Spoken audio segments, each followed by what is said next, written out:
Hello guys, जय श्री कृष्णा। तो कैसे हैं आप सब? आई होप अच्छे होंगे और बेहतर होंगे और अपनी पढ़ाई को भी बाखूबी ढंग से कर रहे होंगे। तो ये है अपना हिंदी का सेट, रीजनिंग का सेट इसके पहले डाल चुके हैं और मैथ का सेट नेक्स्ट वीडियो में आएगा। हाँ, थोड़ा तबीयत ठीक नहीं थी, इस वजह से ये लेट आया है। 16 नवंबर UPSI RWA मॉक टेस्ट का सॉल्यूशन है ये हिंदी सेट का। तो स्टार्ट करते हैं। तो क्वेश्चन फर्स्ट है, एक पंक्ति दी गई है, सांप तुम सब हो, तुम हुए नहीं, नगर में बसना भी तुमने आया नहीं, एक बात पूछूं उत्तर दोगे, तब कैसे सीखा डरना, बिस कहाँ पाया। तो ये कौन सा छंद है, इस कविता में कौन सा छंद है? तो इसका राइट आंसर क्या होगा? ऑप्शन ए, ये अज्ञे द्वारा लिखित है। नेक्स्ट क्वेश्चन इसमें कहा गया है शुद्ध वर्तनी कौन सी है? तो इसमें शुद्ध वर्तनी देखना, चिन्ह है, जो चिन्ह है वो लिखा जाता ऐसे, जो हा है उसमें आधा बनता, ठीक है। तो बी वर्त है वो बिल्कुल सही लिखा है, अनुग्रहित में ऋषि वाली वो आती और वृहणी में छोटी ई की मात्रा आती। तो इस अपना राइट आंसर होगा बी। अब देखेंगे नेक्स्ट, इसमें कहा गया है अतएव में कौन सी संधि है? तो इसका राइट आंसर हो जाएगा आंसर ए, अतः धन एव, अर्थात इसमें कौन सी संधि होगी? विसर्ग संधि।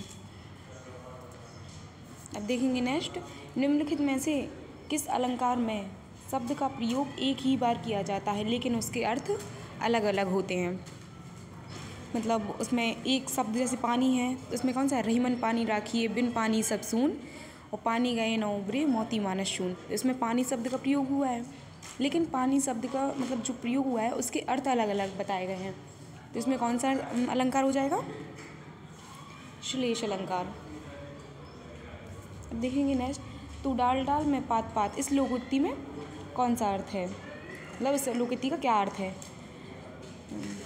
दुराशा का शिकार ना होना, अपनी आमदनी के हिसाब से खर्च करना, एक से बढ़कर दूसरा चालाक, या सावधानी और धैर्य से काम करना। तो इसका राइट आंसर क्या होगा? ऑप्शन सी, एक से बढ़कर दूसरा चालाक होना। अब देखेंगे नेक्स्ट क्वेश्चन, अस्थि चर्म मैं दे मैं तो में ऐसी प्रीत, तैसो जो श्री राम मह होती ना तो भावभीत। मतलब इसमें किसका कथन है, ये किसका है? तो ये कब कहा गया था कि जब जो तुलसीदास जी है ना, जो अपनी उनकी पत्नी है रत्नावली, उनको लेने के लिए मायके चले गए थे, तब जो रत्नावली है उनने कहा था ये वाला कि अस्थि चर्म मैं दे मम, मतलब कि जी मतलब अस्थियों का ये शरीर छोड़ कर अगर इतनी मोह इतनी मतलब इतना प्रेम आप राम में दिखाओ तो कुछ और बात होगी। तो ये किसने कहा था? रत्नावली ने। तो इसका राइट आंसर हो जाएगा ऑप्शन बी। अब देखेंगे नेक्स्ट क्वेश्चन, कोर्ट मार्शल है किस विधा की रचना है? तो कोर्ट मार्शल किस विधा की रचना है? ये एक नाटक है, स्वरूप दीपक का, ठीक है।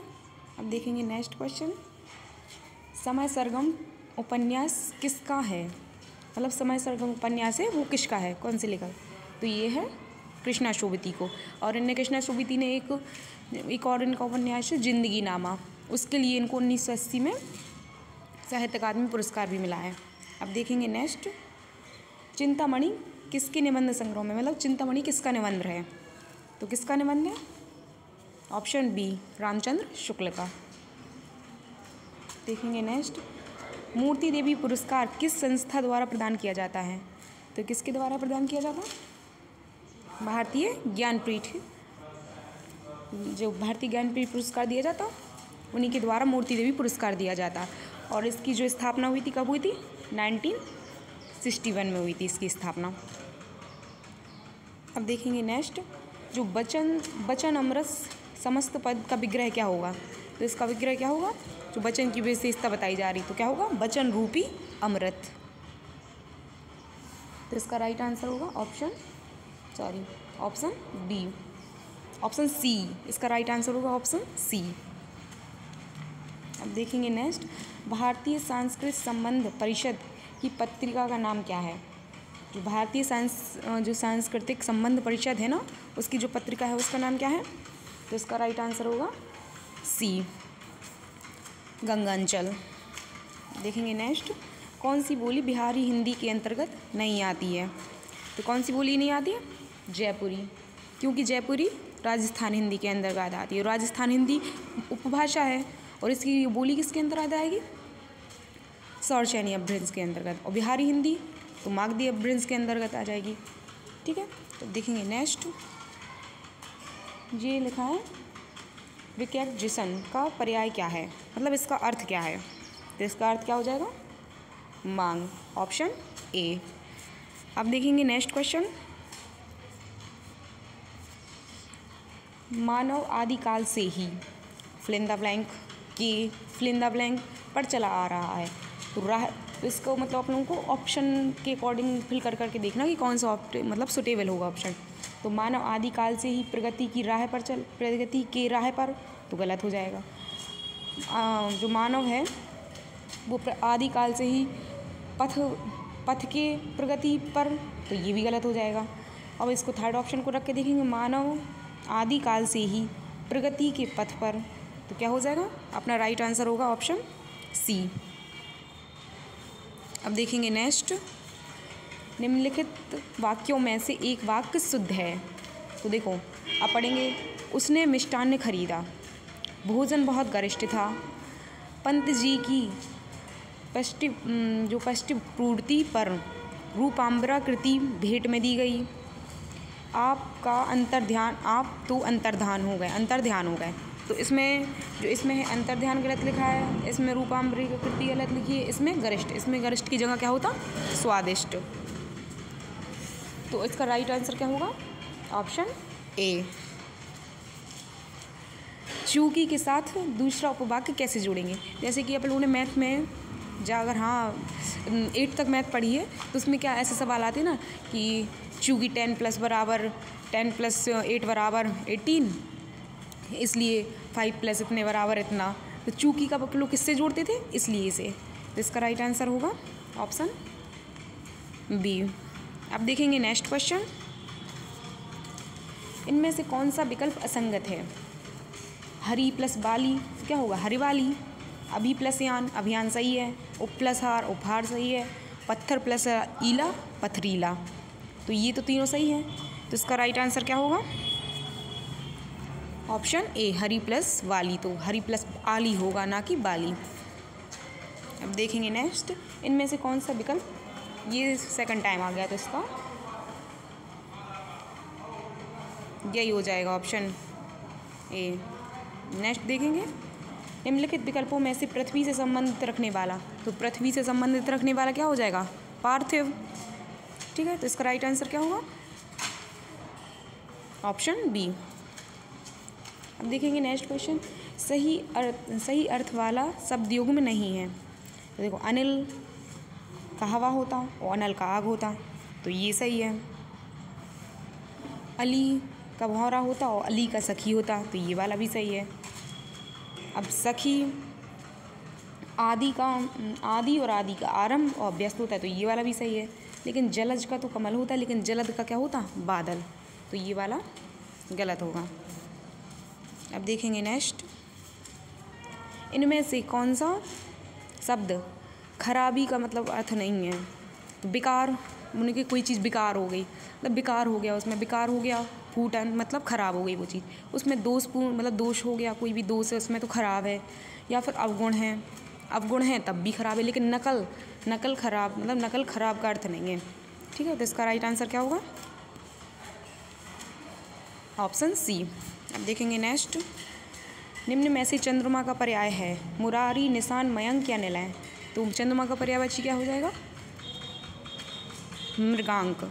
और इसका शशि भी होता, हाँ, और अंशुमाली और क्या निशा क्या हो जाता, और रतिपति नहीं, रतिपति तो इंद्र का होता। ठीक है, तो इसका शशांक हो जाएगा इसका। ठीक है, चंद्रमा के। तो इसका राइट आंसर क्या होगा? Answer c. अब देखेंगे नेक्स्ट क्वेश्चन। इसमें कहा निम्नलिखित में से कौन सा विपरीतार्थक युग्म, मतलब जो ब्लूम शब्द की दृष्टि से वो सही है, तो इसका कौन सा हो जाएगा? ऑप्शन बी, औरस का जारज। क्योंकि औरस होता अपनी पुत्र से, मतलब अपनी स्त्री से पैदा पुत्र, और जारज होता पराई स्त्री से पैदा पुत्र। तो इसका राइट आंसर बी। इनमें से कौन सा उपसर्ग अरबी फारसी का नहीं है, तो इसमें से कौन सा है? तो जो ना प्रत्यय है, वो ना उपसर्ग है, वो किसका है? अरबी फारसी का। तो ऑप्शन सी। और जो उप और पू ऊपर हैं, ये कितने किसके हैं? ये हैं सारे हिंदी के उपसर्ग। अब देखेंगे नेक्स्ट।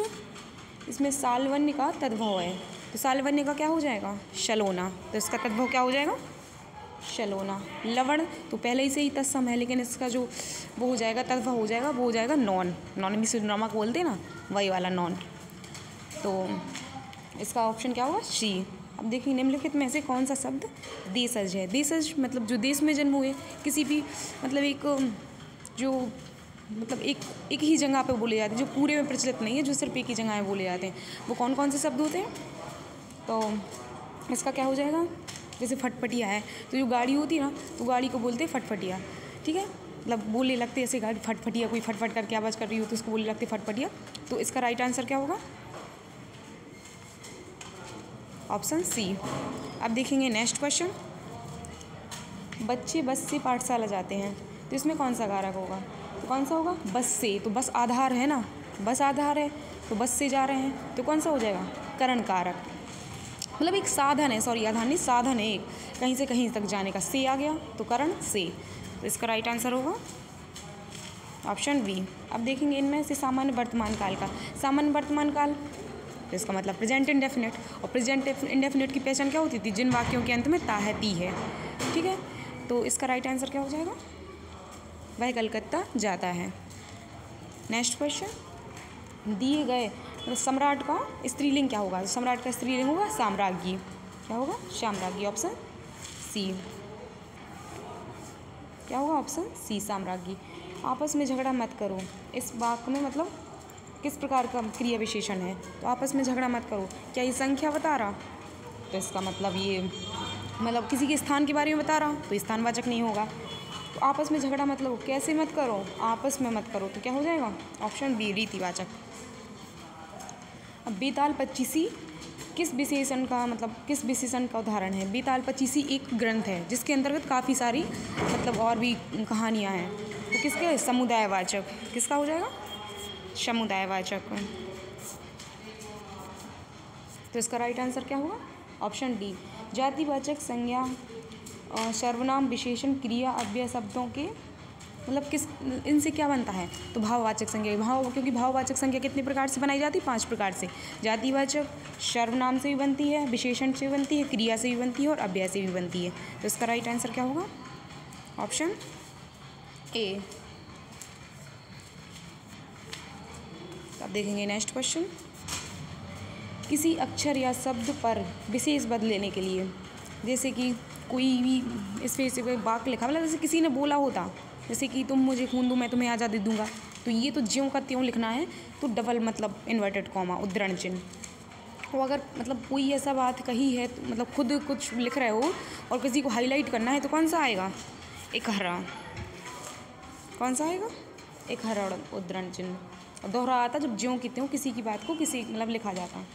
इनमें से कौन सा वर्ण अघोष अघोष में होगा? तो अघोष में जो वर्ण आते हैं वो आते हैं दूसरा और चौथा, सॉरी पहला और दूसरा, पहला और दूसरा। और जो महाप्राण में आते हैं उसमें कौन सा आएगा? दूसरा और चौथा। तो इसमें कॉमन क्या है? दूसरा। तो मतलब जो भी वर्ग का दूसरा वो होगा वही आंसर होगा। तो दूसरा क्या है? खा। तो इसका राइट आंसर होगा ऑप्शन डी, खा। देखेंगे नेक्स्ट। इनमें से कौन सा वर्ण ये फिर से आ गया है, तो इसका राइट आंसर खा हो जाएगा। रात काली अंधेरी है, तो विशेष क्या होता है? जो विशेषता बताता है किसी चीज़ की। तो इसमें किसकी विशेषता बताई जा रही है?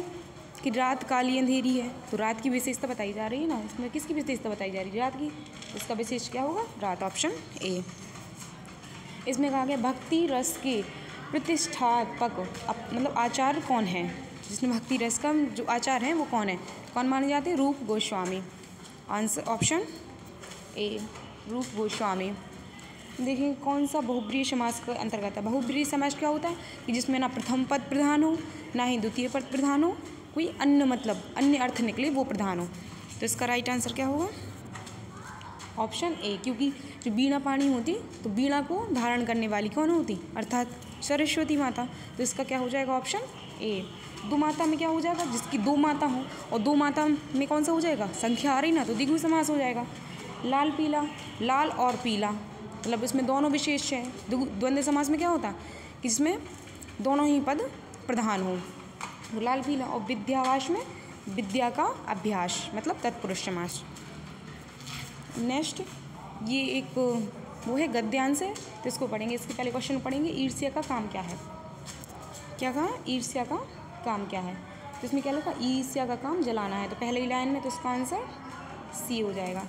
देखेंगे नेक्स्ट, गद्यांश में ध्येय का अर्थ क्या बताया गया है। ध्येय का अर्थ मतलब गद्यांश के अकॉर्डिंग देखना है कि ध्येय का अर्थ ने क्या बताया है। तो देखना इसमें ध्येय कहाँ लिखा है, पहले तो ये ढूंढेंगे ध्येय। तो मानो अब यहाँ से पढ़ेंगे उसके कि जैसे ग्रामोफोन बजते ही और बड़े होशियारी के साथ एक एक कांड को ऐसे ढंग से सुनाते हैं मानो विश्व कल्याण को छोड़कर उनका कोई ध्येय नहीं है। मतलब ध्येय का अर्थ यहाँ क्या बताएगा कि और किसी काम को छोड़कर उनका कोई ध्येय नहीं है, मतलब लक्ष्य नहीं है उनका कोई। तो इसका ऑप्शन ए आंसर हो जाएगा। इसमें क्या गद्यांश में ईर्ष्यालुओं की क्या बताया, मतलब कहा गया उनकी प्रशंसा की गई है। जो ईर्ष्यालु होते जेलस करने वाले, उनकी क्या बताई गई है, उनकी प्रशंसा की गई है, खिल्ली उड़ाई गई है, या फिर स्तुति की गई है, या फिर उपासना की गई है। तो इस पूरे पैराग्राफ को पढ़कर जैसे कि उन्होंने कहा है कि जैसे कि जो जेलस फील करने वाले होते ऐसे ऐसे ढंग से बुराई करेंगे कि मानो कि उनका इसके अलावा कोई और लक्ष्य ना हो। तो ये मतलब एक प्रशंसा करना तो हुआ नहीं है, प्रशंसा कर रही। स्तुति मतलब किसी की, जैसे राम स्तुति होती, श्याम स्तुति, किसी की वंदना करना।